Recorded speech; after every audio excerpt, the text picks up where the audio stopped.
stories don't define you. How you tell them will. Hi, I'm Sarah Elkins, your host and Chief Storymaker at Elkins Consulting. In my work with coaching clients, I guide people to improve their communication using storytelling as the foundation of our work together. What I've realized over years of coaching and podcasting is that the majority of people don't realize the impact of the stories they share on their internal messages and on the people they're sharing them with. My work with leaders and people who aspire to be leaders follows a similar path to the interviews on my podcast, uncovering pivotal moments in their lives and learning how to share them to connect more authentically with others, to make their presentations and speaking more engaging, to reveal patterns that have kept them stuck or moved them forward, and to improve their relationships at work and at home. When you're ready to get started collecting your own stories, my book, Your Stories Don't Define You, How You Tell Them Will, is available in all the regular places, and the audiobook version is now available on Google Play and on my website, elkinsconsulting.com. As a special bonus for listeners, the audiobook includes 2 songs recorded by my band, Spare Change, in my living room in Montana. Keep an eye out for announcements through LinkedIn and via my Elkins Consulting Facebook and Instagram pages, or visit my website, elkinsconsulting.com, to learn more. Also on my website is a free podcast interview checklist. It's available to download to make sure you make the most of your next podcast interview. Well, today I'd love to welcome my podcast guest, Sarah Johnston.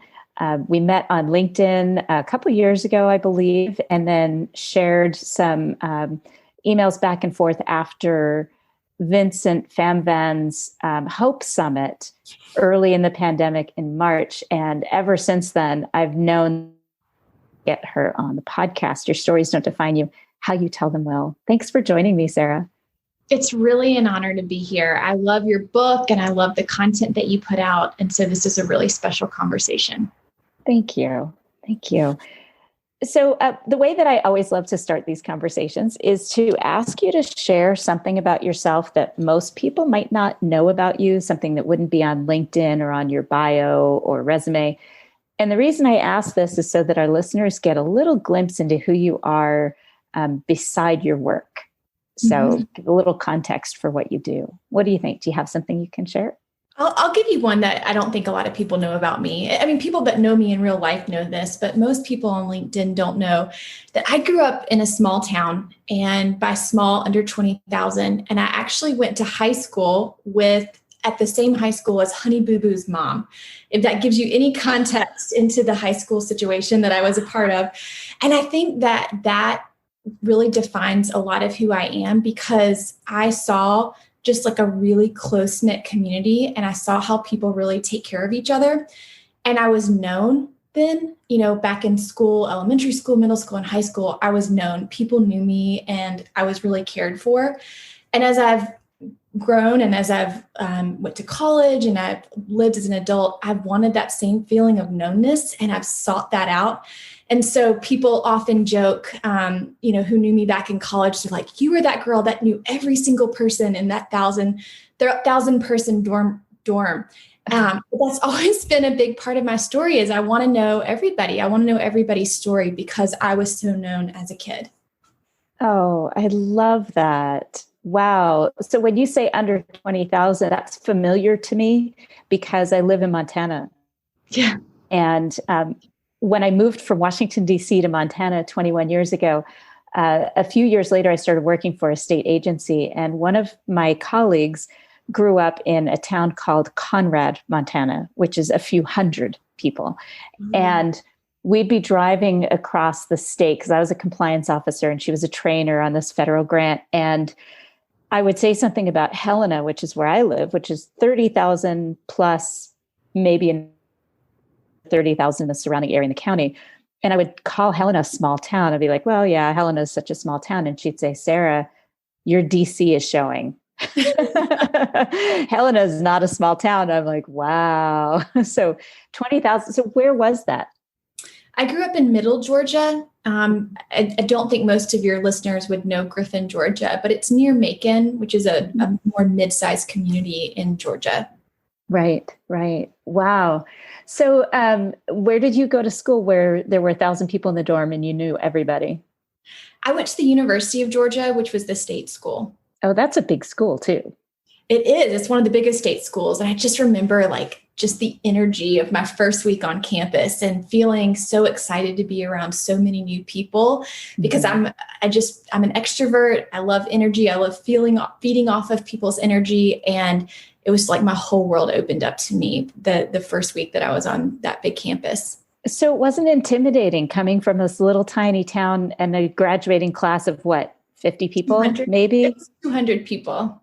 You know, I had gone to summer camp every year as a kid, and I think summer camp experiences are so good for high school students to feel just independent and be able to make new friends and be kind of set aside in a place where you know no one. And so I thrived in summer camp experiences, and going off to college was like one big summer camp for an entire freshman year. And so for me as an extrovert, it was a lot of fun.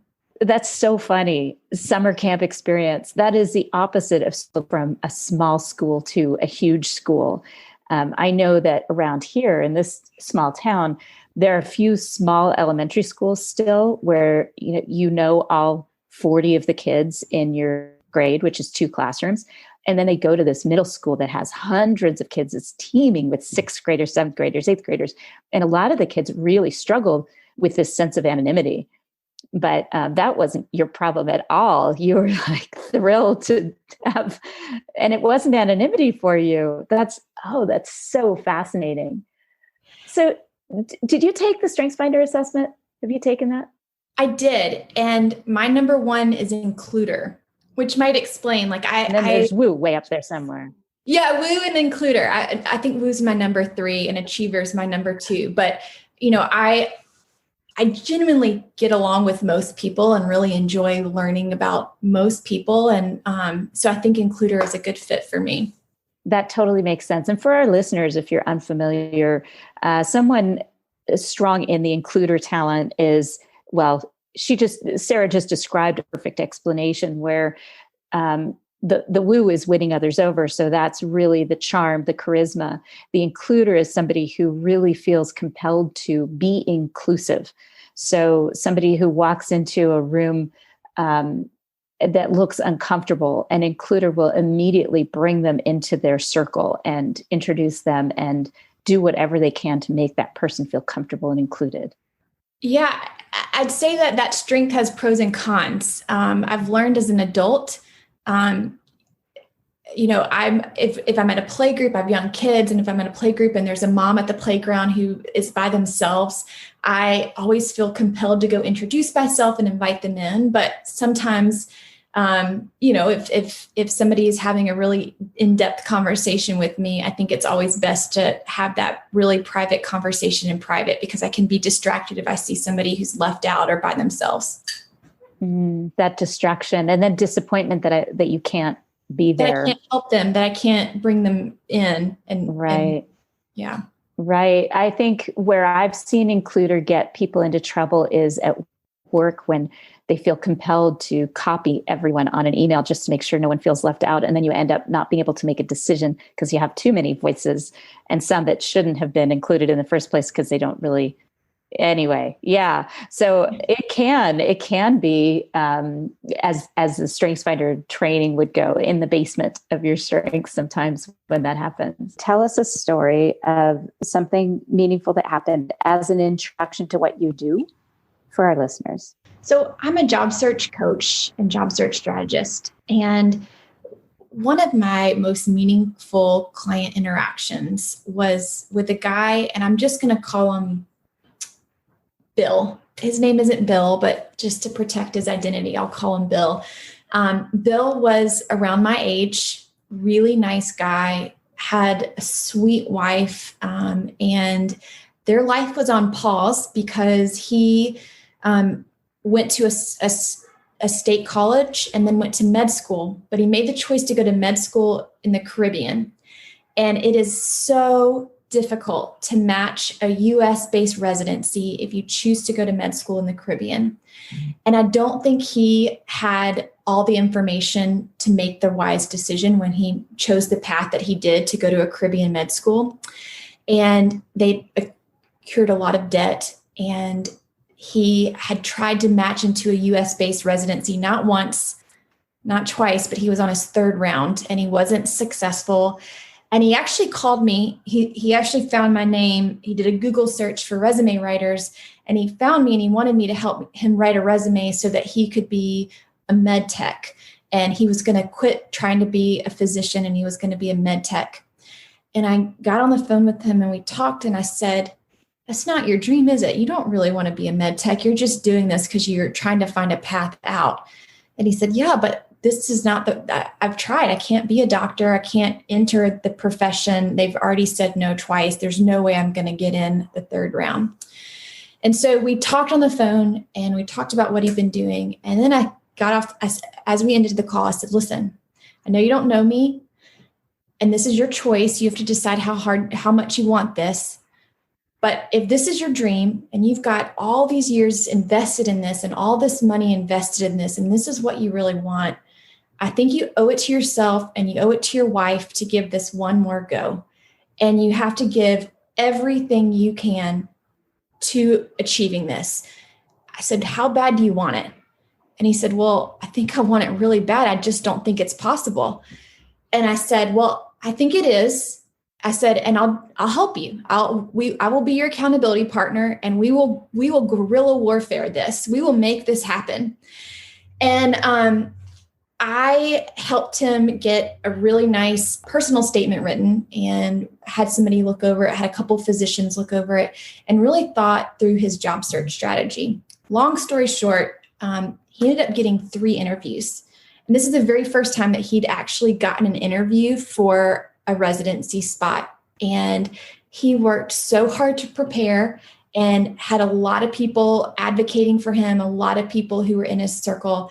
And he ended up matching into a family medicine residency position. And he's now a 3rd-year family medicine resident. He's about to get his first big job. And it was just like one of the crowning moments of my entire profession as a career coach, is helping this guy meet his dreams. And I get a text message from him every couple months just telling me how grateful he is that he's a doctor. And it's just been a really special relationship that I've got to continue to have. Oh my gosh, I just got a chill. That's so amazing. What a wonderful story.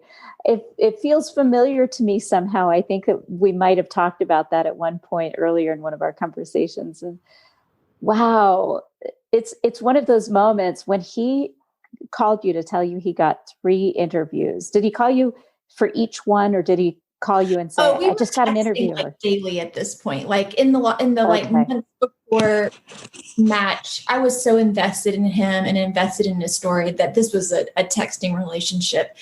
But he has given back to so many people. He doesn't take his situation for granted, and he recognizes how lucky he is. And so he now has his heart for people like him with a story like his, and he's paying it forward. And in fact, there's a guy right now that I'm working with, thanks to him, who similar story, came from India, has spent 3 years in the US doing volunteer work and working in a lab, and way, way talented, incredibly overqualified, but just hasn't had the money, to be honest, to position himself for a residency spot. And he's got 2 interviews, and I'm really hopeful that in March 13th, he'll get a spot this year. Wow. Yep. I think there's something so important in that, in what you just talked about, that paying it forward once something shifts in your life and you're able to do what you want to do. Being able to pay it forward, I think, is a huge part of that understanding that you did something that was kind of extraordinary. Mm-hmm. Wow, that's awesome. I love hearing that. I know there are so many people that are looking for work right now. And the story, just being inspired to take the next step and follow your dream rather than doing what you think you have to do to get out of a situation. I think that story, that part alone, is inspiring for people. It's a hard time right now. A lot of really, really capable and qualified people who have never been out of work or out of work now for the very first time and are doing a lot of soul searching and having to do that guerrilla marketing out there for themselves. And so I'm really sympathetic towards that. I know that when you are job searching, especially when you're job searching as an unemployed job seeker, it's hard and it really can wreak havoc on your emotional state. And so I'm sympathetic towards people in those circumstances. So when you think back on your career, when you pivoted into this particular role, you worked for a company for a while, right? As a recruiter? My last job, I was a recruiter for Nationwide Children's Hospital, which is the largest children's hospital in the country. And when you were there, or when you were getting that job, what was that moment like? Was there a moment when you first started with that job that you realized this is what you were meant to do? No. No. We had just moved to Columbus, Ohio. My husband's job took us to Columbus, and I had taken a break from employment. I'd had a job that I really enjoyed in St. Louis, Missouri, but I was traveling 50% of the time, and we had our first child, and my husband's job was really high stakes, high pressure. He worked a lot, and we needed someone to be more flexible, and so that person was me. And being a stay-at-home mom for 18 months was not an easy job for me. I'm a doer, and I was going crazy, to be honest. It just was hard. Right. I mean, based on what your first story of moving to a big city and going to college and how much you enjoyed the time of being with people. I can't even imagine being home alone with a baby in a new town. A baby who cried all the time, who's a lovely, delightful child now, but was a really, really difficult infant. And so there was that 18-month period where I really needed to be, I dreamed of being back in the workplace. We moved to Columbus, and I was kind of waiting until that moment to go back into the workplace, that move, that transition. And we knew no one in Ohio. So it was a completely cold market for me. And so I did what I teach my clients to do. I navigated the hidden job market. I built my target company list. I had networking meetings. I ended up getting a job at Nationwide, and I'm really grateful for that job. I had an awesome boss who essentially created this position for me. She knew I was a mom.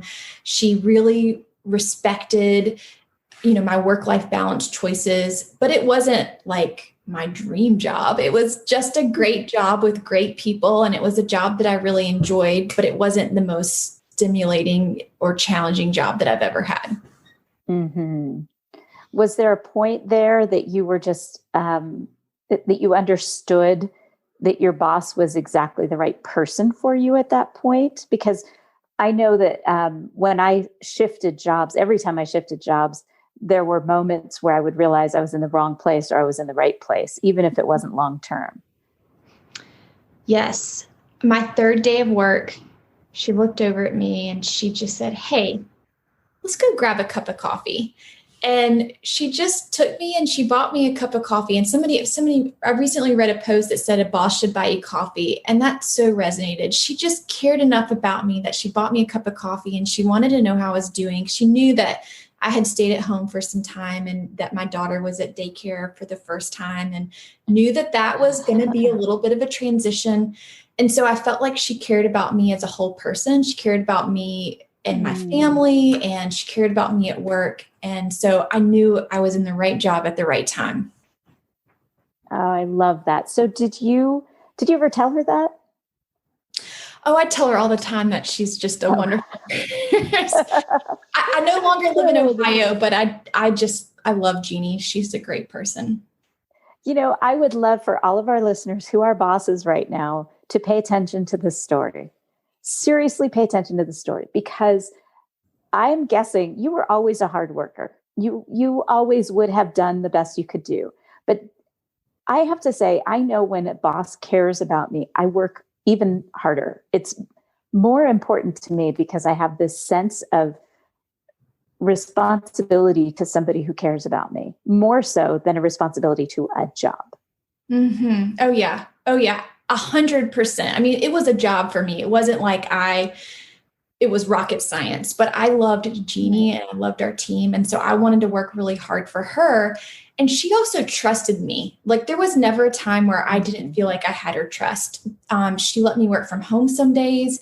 She let me, leave early knowing that I would work hard in the evenings. She just was a phenomenal person because she knew that I was a hard worker and that I would get the job done no matter when I made that happen.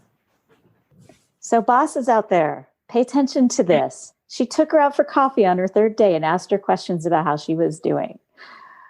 I can't express how important that is to me to make sure our listeners hear that message.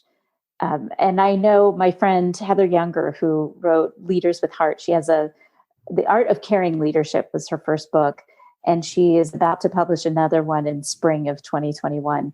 And her podcast is all about that, what caring leaders do and why that matters. And so I think it's really important to just keep kind of hammering away at that to remind people of that. Mm-hmm. And even if you're not a boss, you can lead from other places, no matter where you sit. And it could have been a colleague that said, "Hey, I know you're new here. How you doing? Let's go get a cup of coffee." It didn't have to be your boss, but it helps that it was the boss.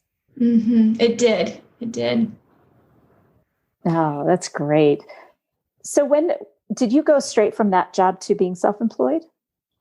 I did. I started dipping my toe in the water while I was at that job and into self-employment and didn't fully go head first until after I left that position. So you had the side hustle that many of us had. I mean, I had a side hustle for like 20 years before I went off on my own. So tell me about that. What was that like? When you were doing the side hustle and then you decided that you were ready, what was it in the side hustle that made you realize you were onto something?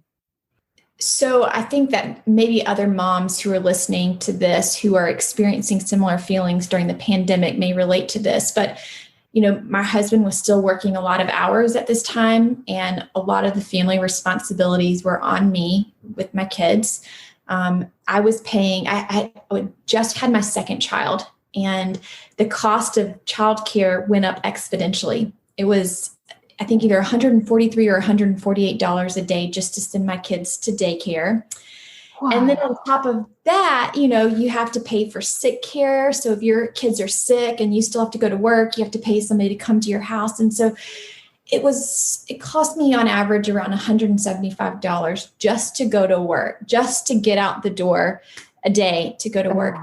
And I started feeling like, man, is this worth it? Am I getting out of this job what I'm putting into it? And I already mentioned earlier in the podcast, I love the people that I worked with. I didn't necessarily love the job. And so when I was doing that mental calculation of what it was taking from me to go to work, it made it easier for me to just say, you know what, I'm going to go all in on myself and hedge a bet on myself. I knew I didn't want to go back to working or being a full-time stay-at-home mom. I'd done that, and that wasn't for me. Mm-hmm. But I felt like I was really onto something. And even if I didn't make a lot of money, I wasn't making a lot of money in my other job because it cost me so much to get there.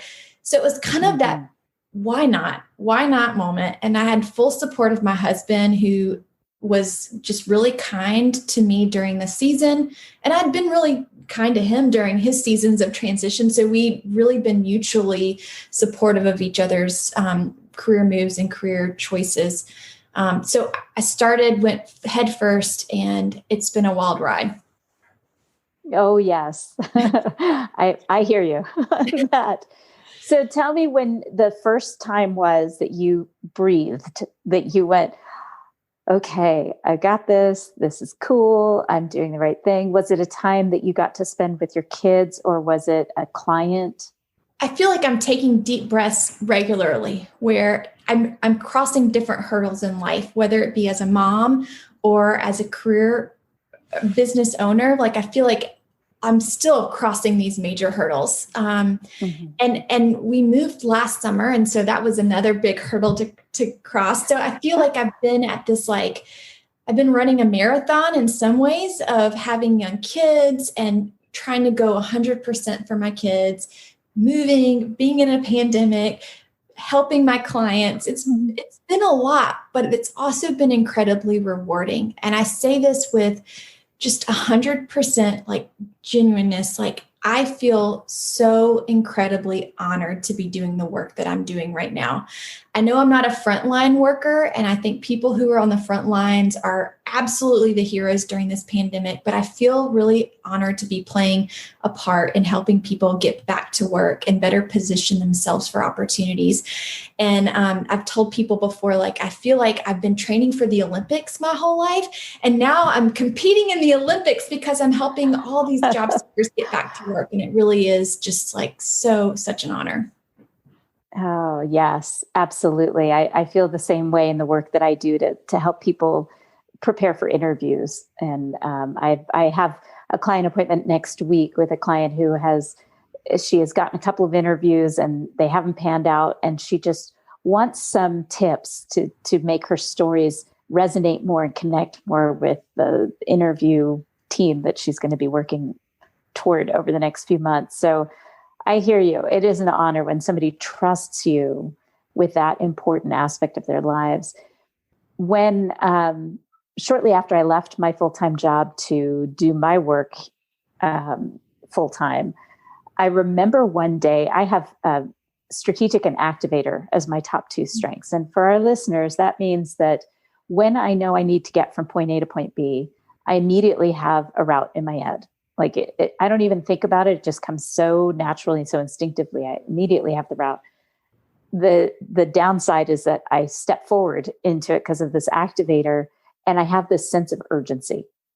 Mm-hmm. And I remember for the first few months of being self-employed, having this constant gut wrenching kind of feeling. Like, when your stomach is just roiling, you wake up in the morning and you just know you have so much to do and your stomach's just like, and uncomfortable. And I woke up with that sense of urgency every day for months, trying to decide what to do next to get my business going.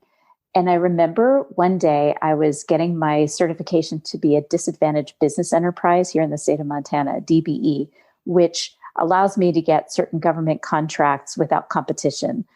They can sole source with me for certain things for what I provide, trainings and stuff. So I had this piece of paper that I had to have notarized, and I forgot that it had to be notarized before I dropped it off at the office that they were going to process my application. And I stopped at this bank that I've been going to for years. I walked in, and again, I have this sense of urgency. I have an appointment in an hour. I have to be there. And I walked in and I asked the guy if there was a notary on that could quickly take this on. And it's like, yes, I'm a notary. Just give me a couple minutes to finish up with this other client. So he goes into his office and I'm sitting there waiting, and I'm having this, my stomach's just grinding and I'm so frustrated. It seems like it's taking forever. And then this was my moment of like as some people would call it, a come to Jesus moment. It was this moment where I leaned back. It was this time of year. And I leaned back in the chair and I took this deep breath. And I thought, my sense of urgency isn't his sense of urgency. And he is doing me a favor by notarizing this without an appointment at the last second. I need to calm down, because where is this even coming from? I'm not in a hurry. This application can go in anytime this week. Why am I doing this to myself?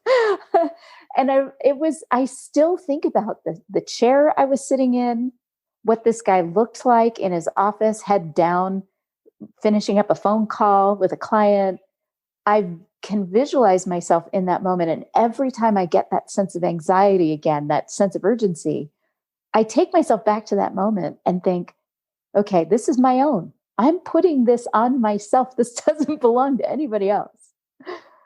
So I guess that's where I was going with this. Was there a moment where you're like, okay? I'll say that the flexibility of being an entrepreneur has pros and cons. And I have experienced some of those pros and cons where I have a full day of client meetings and client work, and, kids get sick. And my younger daughter has asthma, and she unfortunately had a lot of bad spouts of asthma when she was younger. And those days were when she was sick, she was really sick, and I needed to just clear my calendar. And as a brand new entrepreneur, I felt so much guilt for having to cancel on people or delay our appointments, and felt so awful for not being able to keep my word or keep my appointment, but also just love the time that I got to spend caring for my younger daughter as she, was sick with asthma and coughing and really sick. So there's just been a balance, which I think that a lot of moms experience as well, of, when you're working, you can't give 100% to both work and your family 100% of the time. And I have to give myself permission to give a little bit more to one sometimes and a little bit more to others other times. But as someone who is a little bit of a perfectionist, I want to give 100% to both all the time. And that's not going to happen. Right. It's not possible. Do you ever remember a client just being super gracious to you when you had to cancel and saying, of course, yes, your kid comes first? Yes. I've been so surprised by these people all the time. I mean, it's not that I've been late to calls before with senior vice presidents of large companies and just felt awful. And they were the most gracious and understanding. It's been fun during the pandemic to see the human side of people, because everybody's working from home. Everybody's in their home offices. I've had calls with people who I would view as very important people, and their kids have interrupted our calls. Their spouse has come in the room. I mean, we're all kind of living this bubble life together. And it's been cool to see that human side of people. Definitely. There are two things that popped into my head as you were saying that. One is, when you've had that experience, that that's generally the way people are going to respond.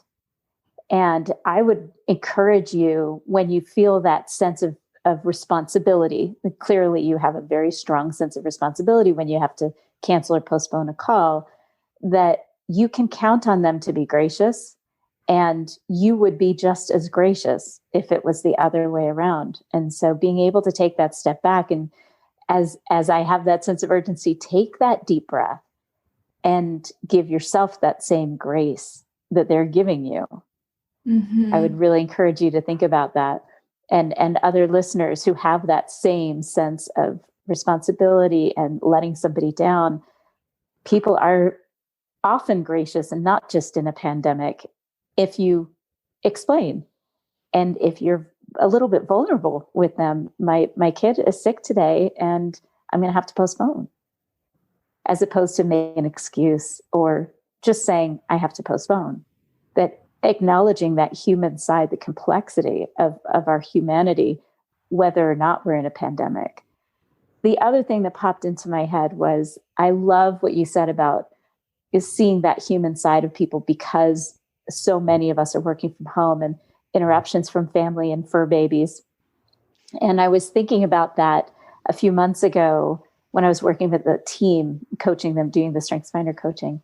And I said, people are inviting you into their homes right now. You are seeing a side of them you never would see because they're inviting you into their homes. And so there is a different sense of connection now, even though we're so disconnected. When we do connect, I think it's a different kind of connection now than it ever was before. It is and it isn't. I still feel like people are missing that water cooler conversation. Oh, definitely. And that gives you a lot of buffer with people. When you see them day in and day out at the office, and you can connect with them at the coffee or, while you're walking to get lunch, that really builds some goodwill and rapport. And we have been doing this work from home thing for a really long time. And so I do feel like some of that goodwill is waning with people, but at the same time, I do see your point about being able to see people's houses and just how cool it is to get that more personal human touch. Mm-hmm. I think it's more that it's giving people a different perspective on each other, because they're inviting you into their homes. And yes, I absolutely agree, especially people that thrive in those environments of having other people around, like you, like me. One of my coaching clients has relator as her number one strength, which means that she has to have meaningful relationships every day. And she misses going in early and seeing the people that she would see every day. She misses that connection, and it's painful. This is not something that is replaceable. Right. These Zoom calls are, no matter how much more connected we are by seeing people out of their work environment, there is nothing like being face to face and all of the stimulation that we get from that we're not even conscious of. So agreed. I think that there is definitely a different kind of relationship being built because of that ability to see into people's homes and experience them with their families in a way that we haven't before. In most cases. Of course, I live in a small town, so everybody knows everybody. Everybody knows your kids. But that's kind of a funny story. When I worked for the city, my younger son in 7th grade decided he wanted his hair white. Oh he has brown hair like mine, and he just wanted it white. Some of his friends had done purples and oranges, whatever. He wanted his hair white. So we spent 3 weekends in a row in the bathroom bleaching out his hair. And it was finally white. Well, one day, one of my friends from Parks and Rec came to me. She said, "Oh, I waved to your son. He was riding his bike to school." And I said, "Which one?" She said, "The one with the white hair." And I said, "How could you tell?" She said, "What do you mean?" I said, "Wasn't he wearing his helmet?" And she said, "Oh, don't tell him that I was the spy. Don't tell him I told you." So when we got home that evening, I got home from work and I said, "Max, why weren't you wearing your helmet?" He goes, "How did you know?" So it is a small town. I grew up in a small town just like that. My mom would know everything I did in high school before I got home. She had spies everywhere. Exactly. So it is a different perspective, seeing people's children and their fur babies and seeing them in that environment. I have to say, I was kind of surprised the other day when I was working with a coaching client and her cat kept sitting on the keyboard and kept getting like right in her face. And this is somebody that if I only saw her in the office, if we had only met in her office to talk through these coaching questions, I would never have seen that side of her, that she would allow this cat. She's like super professional and really, really bright. And this cat was walking all over her, literally. It's so funny. I never thought that I would have close connections with people that I only know remotely. And I've been surprised by the fact that I do feel really connected to people that I've never met. In fact, I have an assistant who I've worked with for 1.5 years, and I've never met her. And I consider one of my dearest friends, and we talk daily, and she's phenomenal, but we've never laid eyes on each other. Isn't that just a sign of the times? It really is. It really is. Well, and it's why I started the No Longer Virtual conference almost 5 years ago, because I had met these amazing people on LinkedIn and I wanted to meet them face to face. It was just this, I was compelled to start this event. And the first one was in 2017 in Atlanta, and 23 of us were together in that room. And none of us, well, I had met one of these people face to face because I happened to visit Washington, D.C. a few months before, and we connected for lunch. But other than that, I had never met any of these people face to face. And you can read, if you just search hashtag NLV or NLV Atlanta, you can read all of these people's blog posts about the event about how it felt more like a reunion, like a college reunion than the first time meeting these people. There were hugs and I mean, yeah, I hear you. You Do can you feel connect like very people deeply. are the same when you met people at this no longer virtual conference and you've maybe been reading their content for a year or 5 years or however long, and you kind of feel like you know them, but when you met them in real life, did you feel like were they authentic? Were they really who they were online? 99% of them were.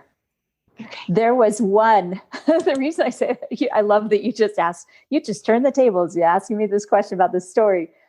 It was so funny when I met this one person that gives this persona of just being so together and confident. And then face to face, he was like shy. It was really surprising to me. So shy, like and awkward. But online, there's no awkwardness. It's like, this is what I do. I'm really good at it. There's no, so yeah. But I would say that and it may be that these are the people who we attract into our lives. Yeah. So you aren't going to attract somebody into your life that won't be the same person in person that you experience them online. That's just not how it works. Yeah. Sign me up for 2021. That sounds like a really fun conference. Well, yes, absolutely. I'm actually planning it for June 10th and 11th in Helena, in Montana. Oh, wow. So this will be year 5. This is year 5. It's kind of a big deal to make it to 5 years as an event planner. And last year we were in Chicago. This year, we're not out of 2020 yet. This year, March 11th and 12th, I think. No, 12th and 13th was in Chicago. And I had 40 people registered and we had 20 in the room. They kept canceling for those last 5 days before because everything was shutting down and people couldn't leave. I had a couple that were supposed to be coming from Madison, Wisconsin, and their campus said that if they left, that they would have to quarantine themselves for 2 weeks after they got back. So they couldn't do that and not get paid. So we had a whole bunch of cancellations, but we had 20 of us in the room and it was extraordinary. Oh. It was extraordinary. And so at the end of that, as we always do, we do a debriefing to talk about what to do if we're going to do it again next year, what people would want, where they might want to have it, what kinds of sessions they would be looking for. And of course, throughout the year, we kind of fine tune that. But there was an overwhelming response that they wanted to have it in Montana. They wanted to have an excuse to come to this beautiful state. So typically we do it like in February. This year it was in March because it was in Chicago and I didn't want to risk the weather in February. Now I'm questioning that decision. But we couldn't really do that in Montana that time of year because the weather is just too questionable. So we're doing it in June this year, 2021, June. NLV, Montana. Cool. That's exciting. Yeah. So yes, I'll sign you up. You'll probably want to bring your family because it's pretty amazing here. Yeah. So tell me one more story. I would love to wrap this up with one more of your stories because I've told far too many of mine during this episode. So tell me, what was that? I said, what kind of story do you want to hear? I would love to hear a story. You just told a story at the beginning about a meaningful experience that you had with a client, the doctor, that went to the Caribbean for medical school. Who is another client that you might have thought you failed with, but then came back? Like, I think those stories of perceived failure can give us a lot of insight into what we really do and who we are. Yeah. I've got a good one that comes right to mind. So I had a client and I'll call him Chris because I want to protect his identity. And Chris was really eager to work with me, like very excited to work with me. And right off the get-go was like an energy level 25 on a scale of 1 to 10. Yeah. He's a maximizer. Yeah, he was jazzed to work with me and he did all of his homework the very first session and was ready for session number 2. And when we got on the phone for session number 2, I think he was a little disappointed that, things weren't happening, that he didn't already have a job. And after one session, he wanted to be in a new situation quickly. And he wasn't in a place where he could wait 3 to 6 months to really lay the foundation and do all the steps he needed to do to land a good job. Additionally, he was making a career pivot and he was looking to do work that was different than he was doing before. And so he was going to have to do a lot of networking. I knew he could do it. I knew he had the skill set to do it, but it was going to be a longer road. And I had to set realistic expectations. So session number 2 was setting realistic expectations. He was okay. He did his homework. By the time we got to session 4, he was mad at me. He was not happy with the direction that things were going. And he was very frustrated. He felt like this was, baloney. And I had kind of dragged him through this process. And at the end of our call, I said to him, Chris, I know you're going to land this job that you want, but I know you're going to do it through your network. And you keep applying to jobs online that are cold and you're not hearing back from people. But every time you have a conversation with someone, something good happens. Every time you connect with someone from your past or you reach out to someone at a new company and you get a meeting, things start happening for you. So double down on that. Invest in networking.